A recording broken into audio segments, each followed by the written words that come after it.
Welcome to the Muslim Faculty of Advanced Studies Online. For more information about our programs, publications and membership, please visit our website, themuslimfaculty.org. Assalamu alaikum. Welcome to the Muslim History program of the Muslim Faculty of Advanced Studies. And this is the introduction and the first of 12 sessions which make up the second module called the Madhhabs of Islam. The lecture will last approximately 40 minutes, during which time you can take a written note of any questions that may occur to you for clarification after the lecture. So this course concerns the formation and development of the intellectual tradition of Islam, principally represented by the four madhabs of fiqh and the two schools of aqidah, although as we shall see, there have been several other permutations of Islamic legal and theological thought throughout history.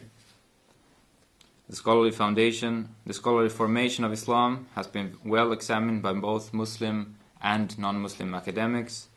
There's numerous monographs written about this subject, and you've probably seen many courses or recorded lectures that are all available for those interested in the characteristics of each madhab.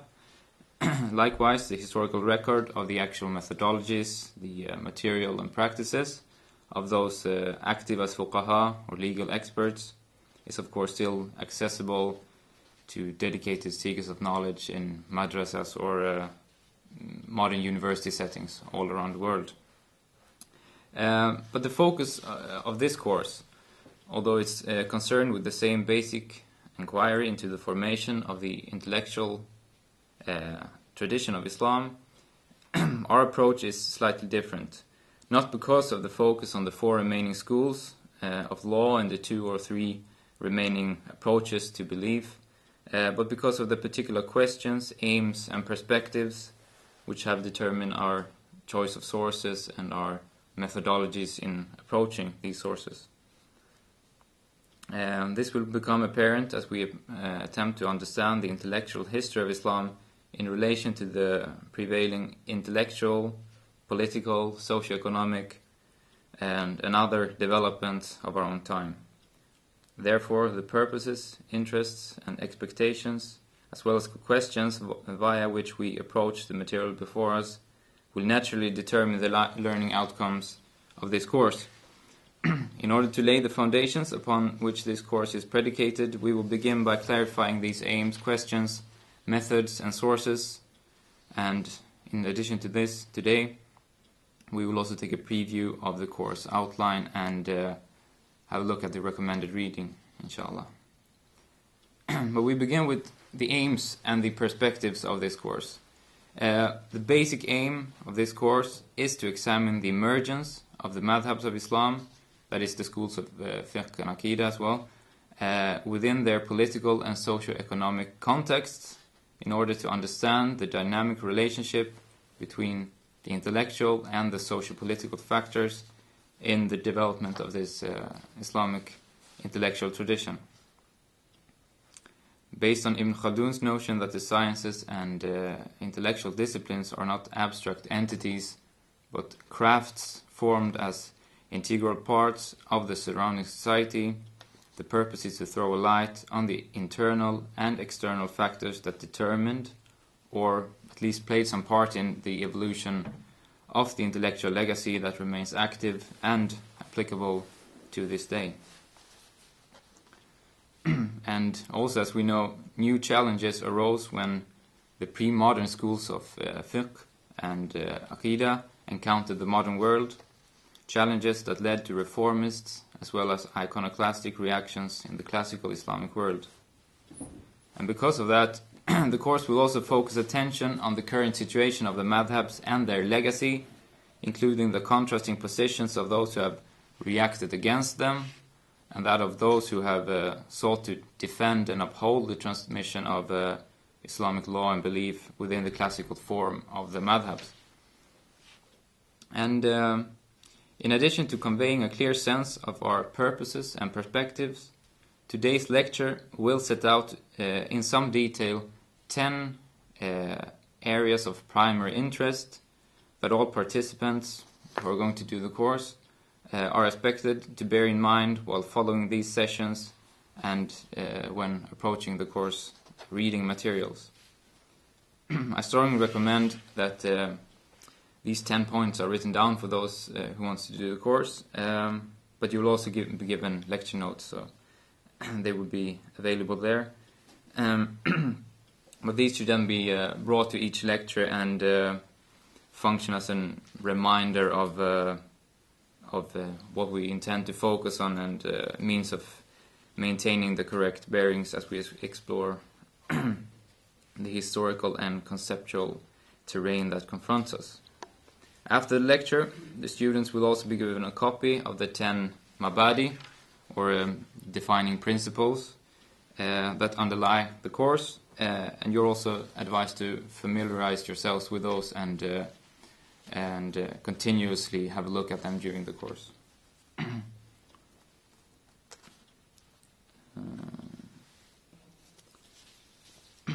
So we begin to have a look at some of the questions and some of the areas of interest that we will focus on in the course. For those particularly interested in the details and of the methods and ideas of the ulama within the madhabs, please be patient with our initial emphasis on political and socio-economic factors. The different approaches and methodologies of the madhabs will certainly be dealt with in due course. But before that, we will discuss below how to approach these ideas from a historical perspective in a way that does not require us to be fuqaha, but which, among other things, will make us aware of the process of deriving legal judgments and the relationship between authoritative scholars and ordinary laymen with respect to these procedures. And as we know, many of these procedures and the relation between scholars and laymen and so on have become important issues of debate in our own time. But the first point of departure is politics and the question of power and authority. The madhabs, as scholarly institutions, developed, as we know, at the cultural peak of the Abbasid period, although the formations for schools or guilds of law had already been in evidence towards the late Umayyad period, if not earlier.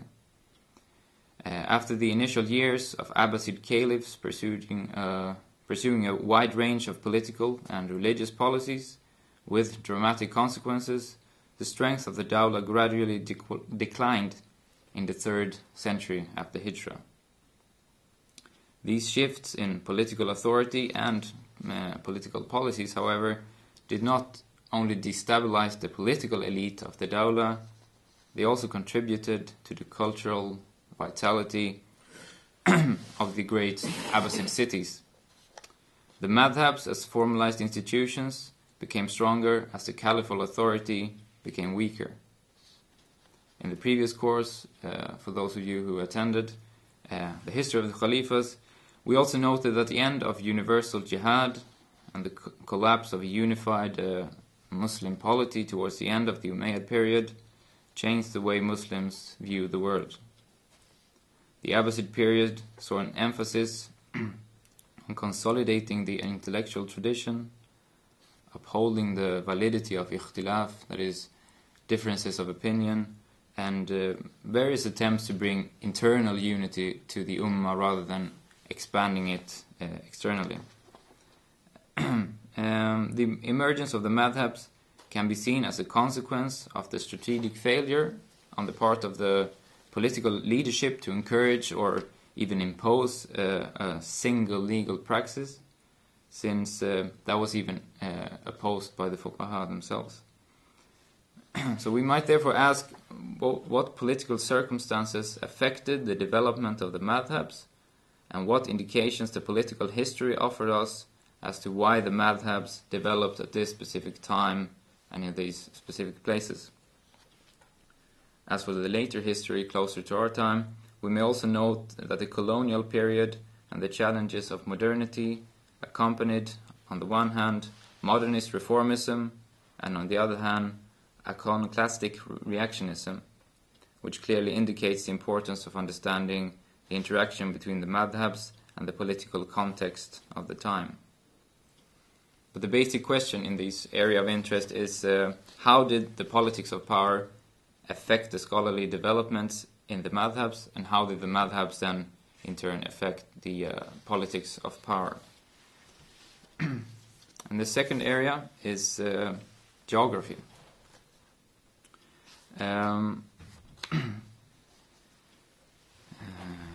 then we will have a look at the impact of the geographical context in which the madhabs developed. It is not to say that the madhabs in themselves are geographically determined, but rather that the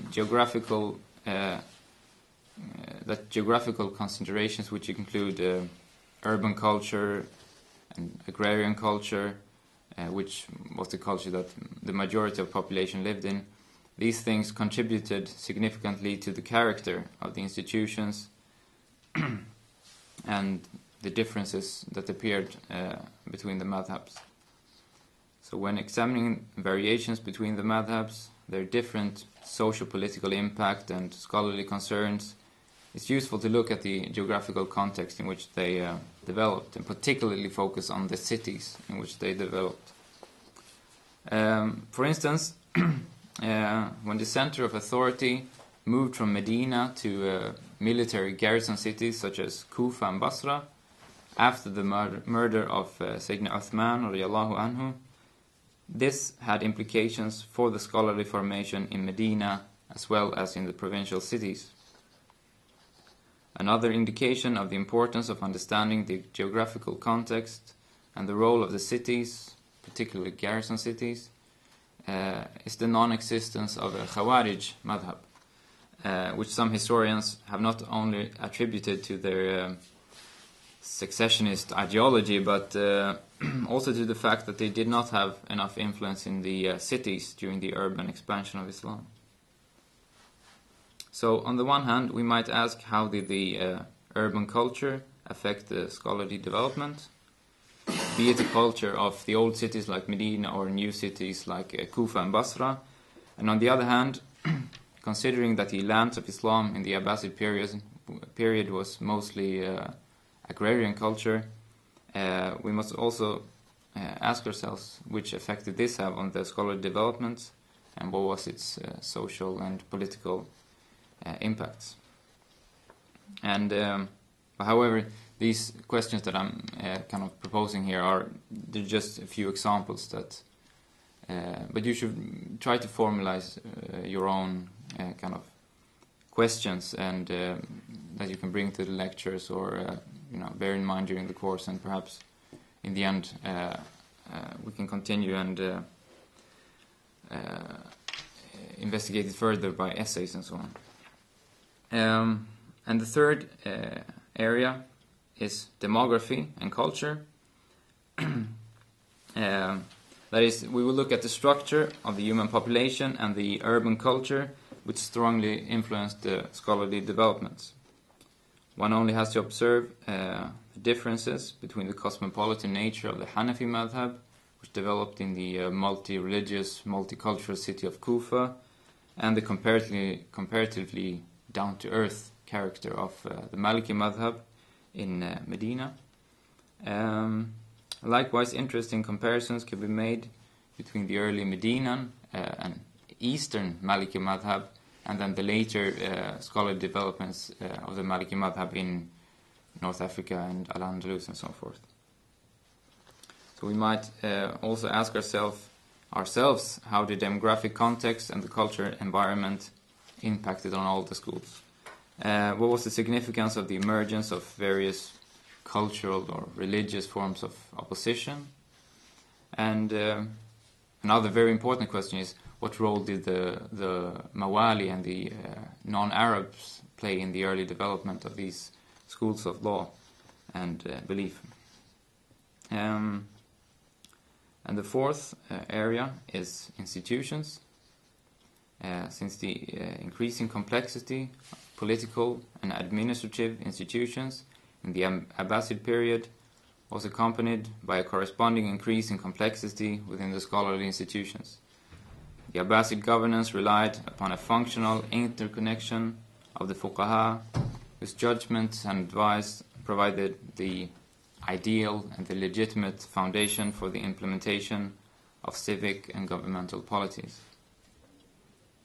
Likewise, the sophisticated economic administration of the Abbasid society and its prosperous city culture intensified the connections between commerce on the one hand and on the other hand the emerging schools of fiqh. The madhabs emerge in parallel with the division between the institution of siyasa, that is political administrations of governmental officials, and sharia, which is the revealed law as elaborated by the fuqaha.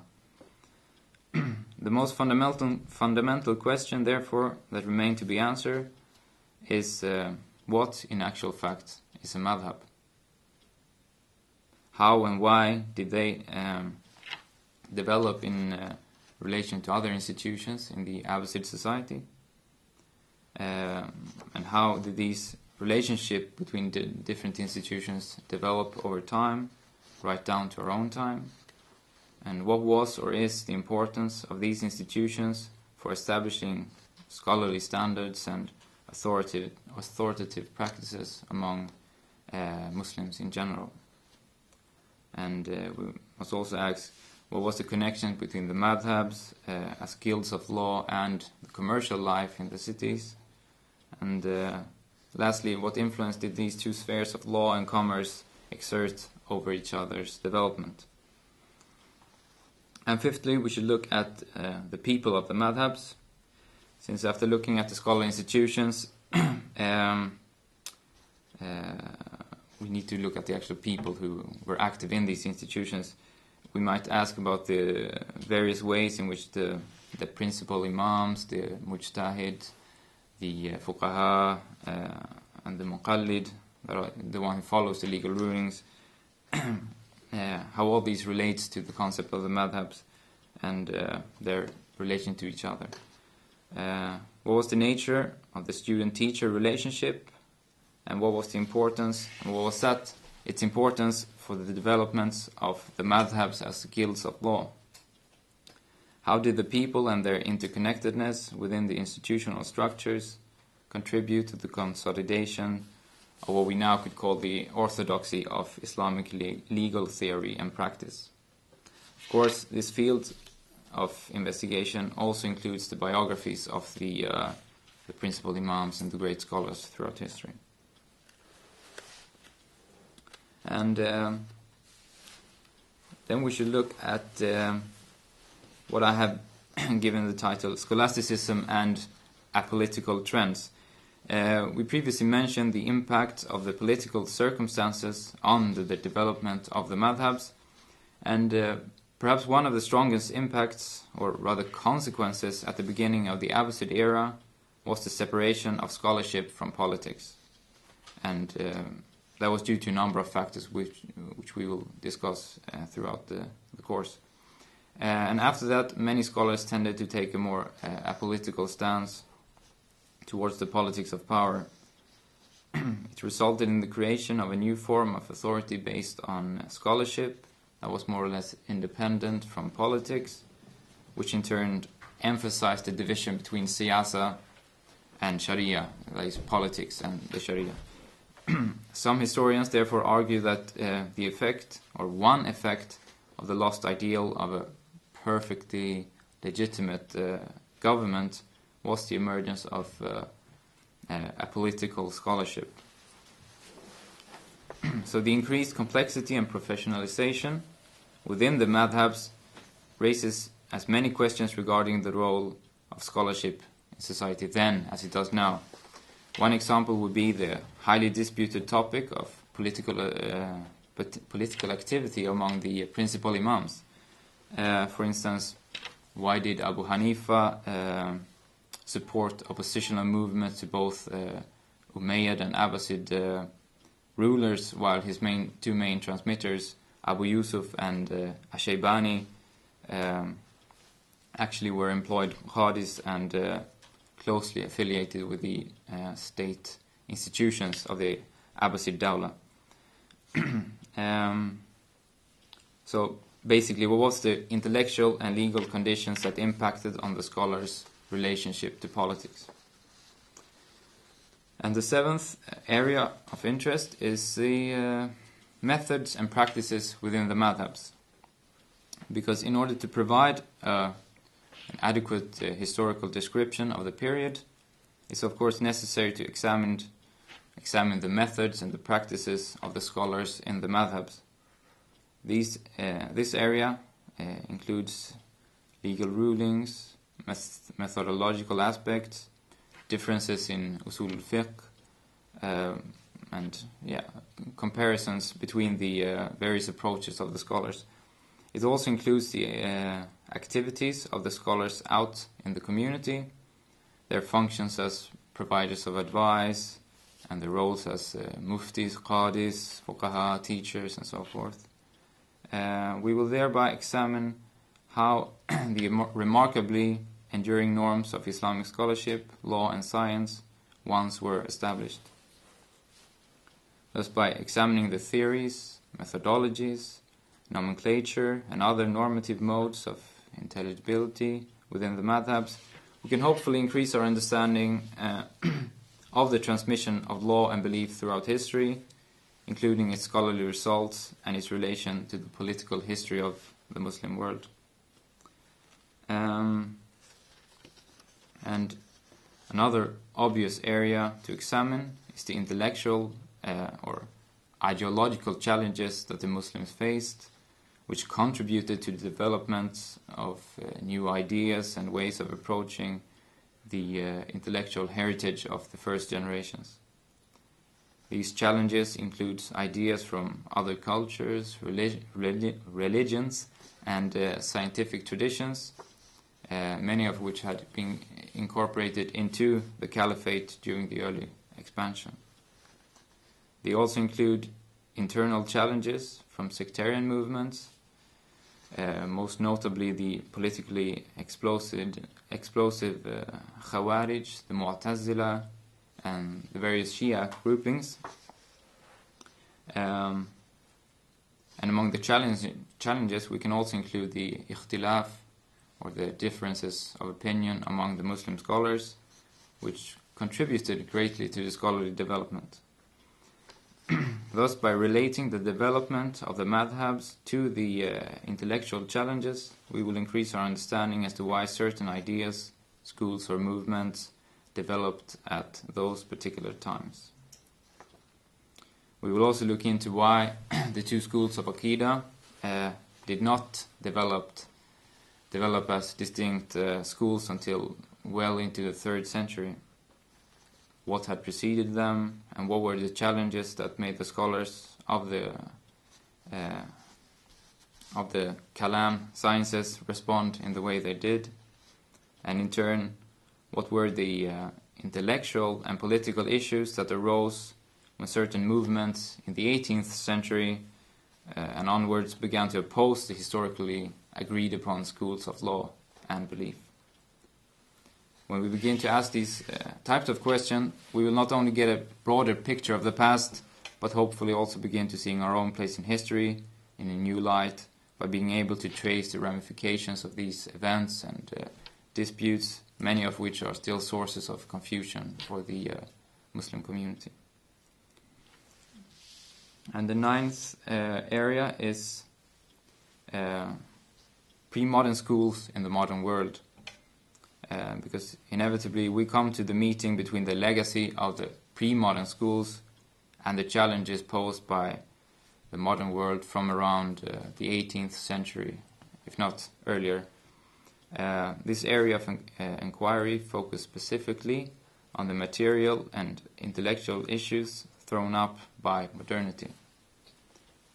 And as we know, it led to various responses or reactions among Muslim scholars and indeed among ordinary Muslims who, by means of modern technology, were able to impact greatly on Muslim intellectual thought. We will thus examine the emergence of reactionary tendencies, reformism, and various attempts to preserve and revive the glories of the past, whether it be by transmission within or outside of the traditional madhabs. As I have argued in a previous paper that we delivered that I delivered in the symposium last year, many of these modern movements share the same intellectual and discursive foundations in their reactions to the challenges of modernity, in spite of their apparent disparity in their responses. In order to come to grips with these contemporary issues, the students must therefore be prepared to make comparisons between the various historical responses and apply their findings to modern movements in the Muslim as well as in the non-Muslim world. An interesting source to begin with is Indira Falk Gessing's Islamic Reformism and Conservatism, which will be included in the reading list. In that book she argues, among other things, or she kind of indicates the common ground between the modernist reformism of Al-Azhar and even some of the modern terrorist movements who share the same idea of abrogating the traditional transmission within the madhabs and independently reinterpreting the sources of law and creed.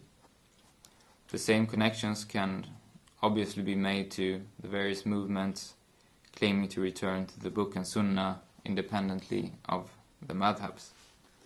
And the last point concerns the relationship of this history to the present time.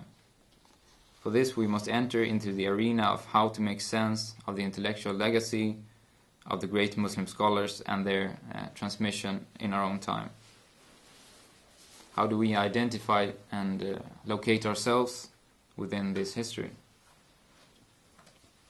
And here we should all be ready to put the same questions to present events and configurations that we have put to the past, and at least begin to answer these questions. Proceeding in this way should enable us to reflect upon and relate the current situation of Islamic scholarship and the madhabs to contemporary politics, geography, demography, contemporary institutions, scholarly practices, and intellectual challenges, which hopefully will be one of the most important outcomes of this course, inshallah.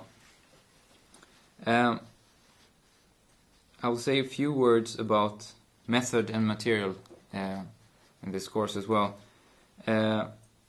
Since this is just an introduction, we will not go into great depth regarding any particular historical method or theoretical approach to the material under examination, since our general methodological approach to this course should have been made clear by the perspectives, the objectives, and the questions that I presented here today. A few more words might nevertheless be said about the approach to the material and the sources that are included in the module. Our historical approach is characterized by contextualization and comparison, which means that we seek to understand the material and the scholarly developments in relation to their intellectual and socio-political context. Although the primal value of the works of fiqh and aqidah in our lives as Muslims are the knowledge and the guidelines that they provide, our focus in this course is to increase our appreciation and application of that knowledge by understanding the historical context in which they were formed and from which they originally derived their meaning. It will thereby improve our understanding of the intellectual history of Islam as well as its present-day significance.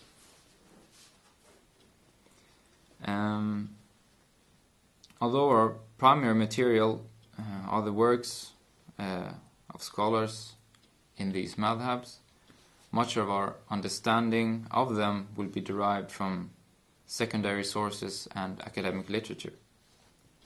But to get a taste of the sources, all students are encouraged to familiarize themselves with the classical works of fiqh and aqidah, preferably in Arabic, but otherwise in any of the reliable translations that are available.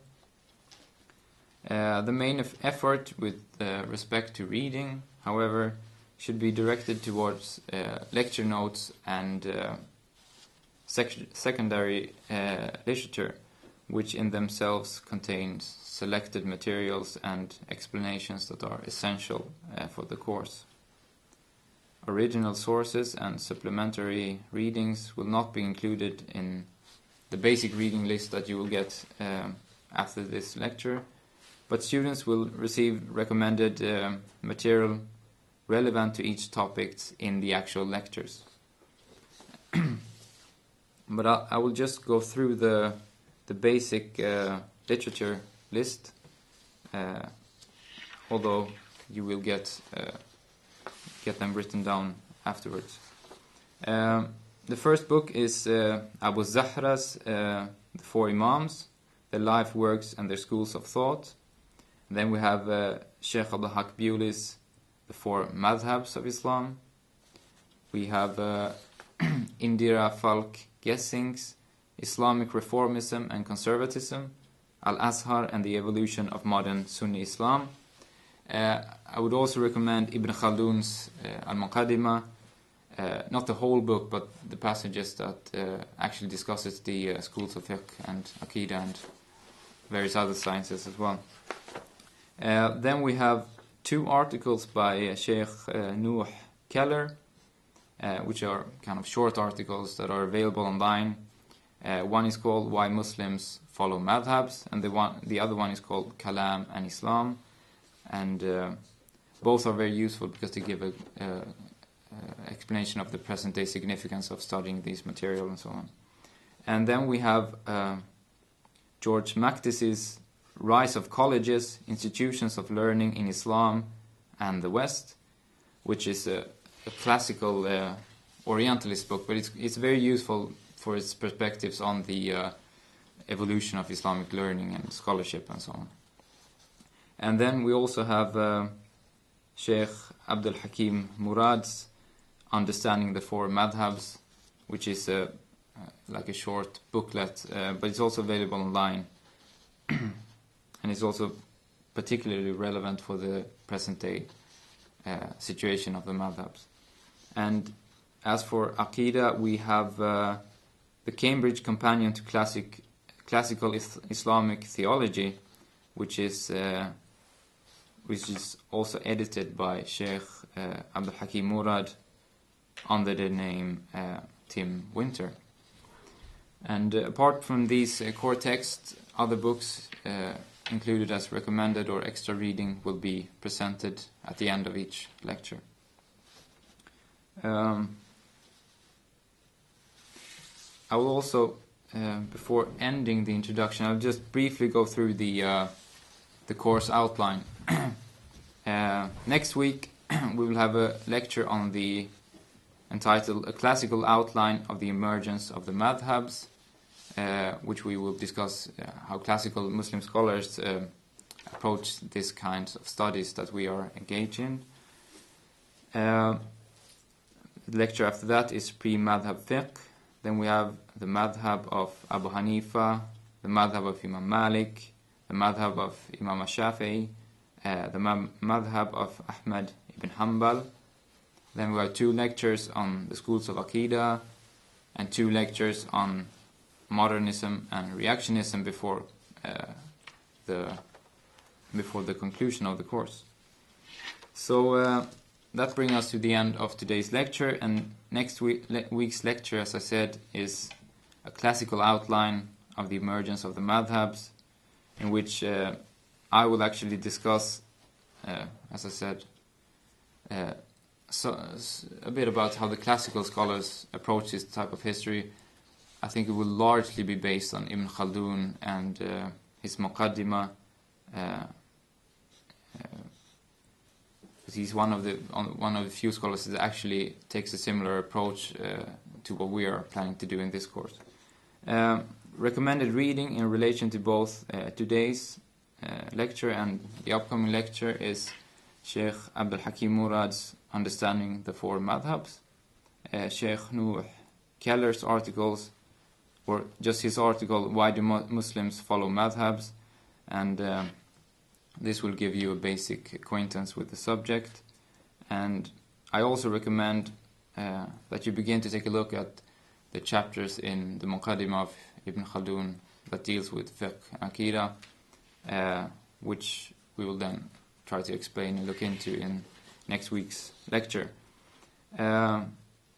Otherwise, it's of course strongly recommended that you begin to go through the recommended reading material as soon as possible, since that will enable you to quickly understand the material presented in the lectures and hopefully progress to more advanced topics of study under the guidance of the other teachers in the specific lectures of the course. So thank you very much for the attention, and well, assalamu alaikum.